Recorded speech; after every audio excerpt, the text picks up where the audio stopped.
10ஆம் வகுப்பு தமிழ் புத்தகம் தமிழ் புத்தகத்துல அகராதியில் காண்க கொடுத்திருக்காங்க. அது நம்ம இப்ப பார்க்கலாம். ஆசுகவி. ஆசுகவி அப்படின்னா பாடு அப்படின்னு சொன்ன உடனே கவிதையை இயற்றக்கூடியவர் தான் ஆசுகவி. அடுத்தது மதுர கவி அப்படின்னா இனிமையாக கவிதைகள் பாடல்கள் இயற்றக்கூடியவர் மதுர கவி. சித்திரக்கவினா சித்திரத்திலேயே எழுதலாம் அவருடைய பாடல்களை, அந்த அளவுக்கு பாடக்கூடியவங்க சித்திரக்கவி. வித்தார கவி அப்படின்னா ஒரு கவிதை பாடுறாங்கன்னா அது விரிவா பாடுவாங்க, அவங்கதான் வித்தார கவி.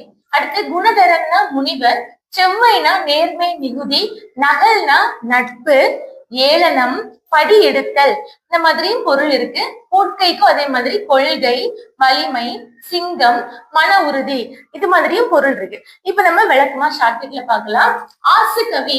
ஆசுகவினா பாடு. ஒரு அரண்மனையில மன்னர் இருக்காங்க, அவங்க ஏதாவது ஒரு விஷயத்த சொல்லி புலவரே நீங்க இதை பத்தி ஒரு கவிதை சொல்லுங்க அப்படின்னு ஆகட்டும் அப்படின்னு சொல்லுவாங்கல்ல, ஆகட்டும் அப்படின்னு சொன்ன உடனே பாடக்கூடியவர் தான் ஆசுகவி. ஆசுகவில இந்த இருக்குல்ல, அதை வச்சு ஆகட்டும் ஆசுகவி பாடு அப்படின்னு சொல்றது. அப்ப பாடுன்னு சொன்ன உடனே பாடக்கூடியவர் யாரு? ஆசுகவி. அடுத்தது மதுர கவி. மதுரம்னா என்னது? மதுரம்னா தேன்.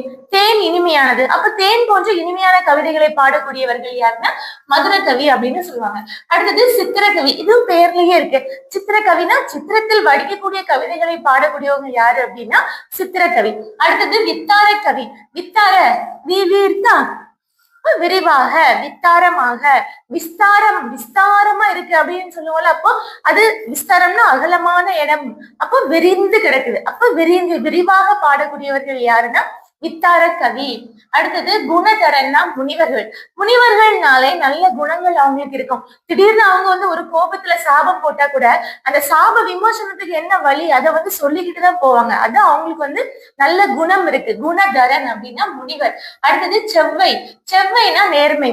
செம்மையான வழி, செம்மையான பண்பு அப்படின்னாலே நேர்மைக்குதான் முதலிடம். அதான் செம்மை செவ்வை.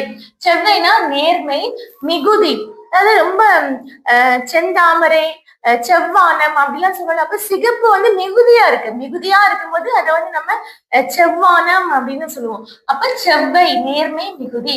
அடுத்தது நகல். நகல்னாலே நம்ம படி எடுத்தல் அப்படின்னு சொல்லுவோம். அடுத்து நட்பு ஏளனம். நகல்னா நட்பு ஏளனம் படி அப்படின்னு பொருள் இருக்கு. அடுத்தது பூட்கை. பூட்கைனா கொள்கை. இப்போ ஒரு கொள்கை, எனக்கு ஒரு கொள்கை இருக்குப்பா, நம்ம கையதான் காட்டுவோம். வலிமை, நான் வலிமையானவன், கைய காட்டுவோம். சிங்கம், சிங்கம் போல வலிமை இருக்கு. மன உறுதி, மன உறுதி இருக்கு. எல்லாத்துக்குமே நம்ம கையதான் காட்டுவோம். அது அந்த கையை இப்படி மடக்கி வச்சிருப்போம். பூட்கை. இப்ப பூட்கை அப்படின்னா என்ன பொருள்? கொள்கை, வலிமை,